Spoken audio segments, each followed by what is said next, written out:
Praise the Lord. കർത്താവായ യേശുക്രിസ്തുവിൻ്റെ നാമത്തിൽ ഗ്ലോറിയസ് കിച്ചണിലേക്ക് എല്ലാ പ്രിയപ്പെട്ടവരെയും സ്വാഗതം ചെയ്യുന്നു. ഇന്ന് ഞാനിവിടെ ഉണ്ടാക്കാൻ പോകുന്ന ഒരു ഇഡ്ഡലി സാമ്പാർ തക്കാളി ചട്നിയാണ്.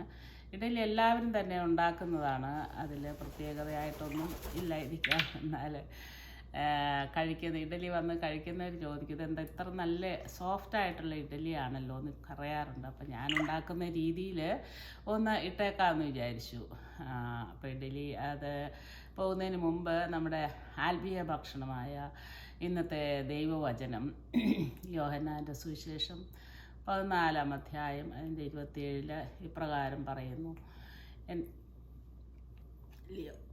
സമാധാനം ഞാൻ നിങ്ങൾക്ക് തന്നേച്ചു പോകുന്നു, എൻ്റെ സമാധാനം ഞാൻ നിങ്ങൾക്ക് തരുന്നു. ലോകം തരുന്നത് പോലെയല്ല ഞാൻ നിങ്ങൾക്ക് തരുന്നത്.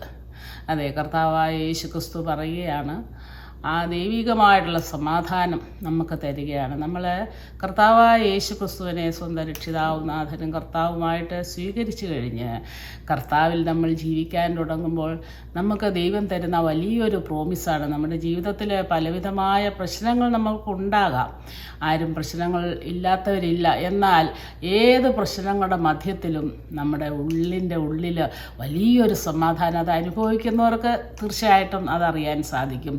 മറ്റുള്ള ആരും പറയുന്നത് പോലെയല്ല, പക്ഷേ കർത്താവ് നമുക്ക് തരുന്ന ആ ഒരു സമാധാനം അത് വളരെ വിലപ്പെട്ടതാണ്. കാരണം ക്രിസ്തു നമ്മുടെ ഉള്ളത്തിൽ ജീവിക്കുന്നതിൻ്റെ ഒരു അടയാളമാണത്.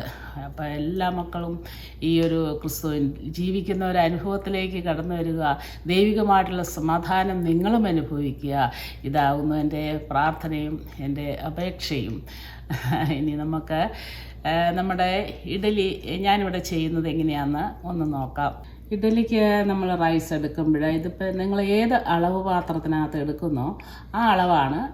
ഇന്ന പാത്രം എന്നില്ല, നമ്മൾ ഏത് ഗ്ലാസ്സിനോ അളക്കുന്ന കപ്പിനോ ഏതിനെടുത്താലും. ഇവിടെ ഞാനൊരു അളവ് കപ്പിന് 3 കപ്പ് അരിയാണ് എടുത്തു വെച്ചിരിക്കുന്നത്.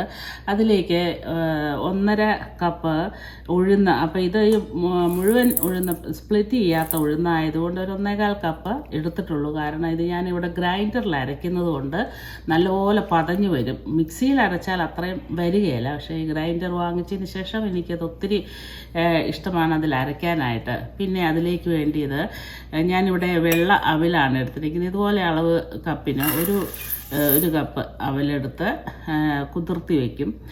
പിന്നെ അവലില്ലാത്തവർക്ക് നമ്മൾ എത്ര ഗ്ലാസ് അരി എടുക്കുന്നോ അത്രയും ഗ്ലാസ് ചോറാണ് ചേർക്കേണ്ടത്.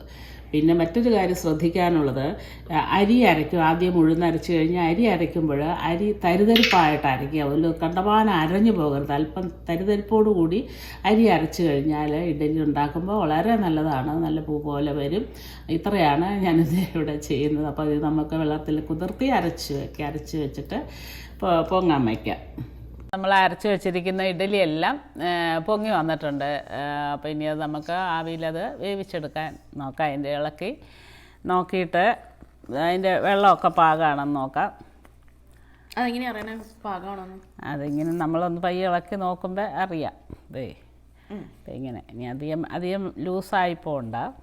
പിന്നെ ഇതിനകത്ത് ഉപ്പൊക്കെ ഇട്ട് ഞാൻ വെച്ചിരിക്കുന്നതാണ്. അപ്പോൾ ഒത്തിരി ഇളക്കി നമ്മൾ ഇതാവണ്ട. ഞാനിവിടെ പാത്രത്തിനകത്ത് ഇച്ചിരി എണ്ണ ഒക്കെ തേച്ച് വെച്ചിട്ടുണ്ട്. അപ്പോൾ അതിലേക്ക് നമുക്ക് വേവിച്ചെടുക്കാനായിട്ട് വയ്ക്കാം.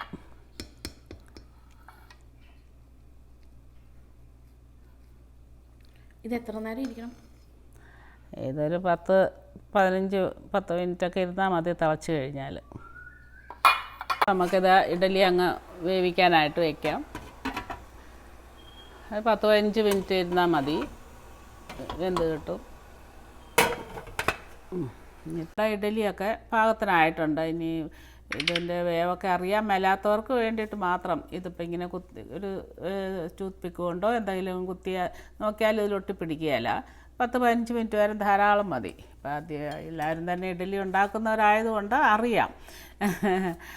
ഓക്കെ, ഇനി നമുക്കിത് തണുത്തിട്ട് എടുത്ത് വയ്ക്കാം.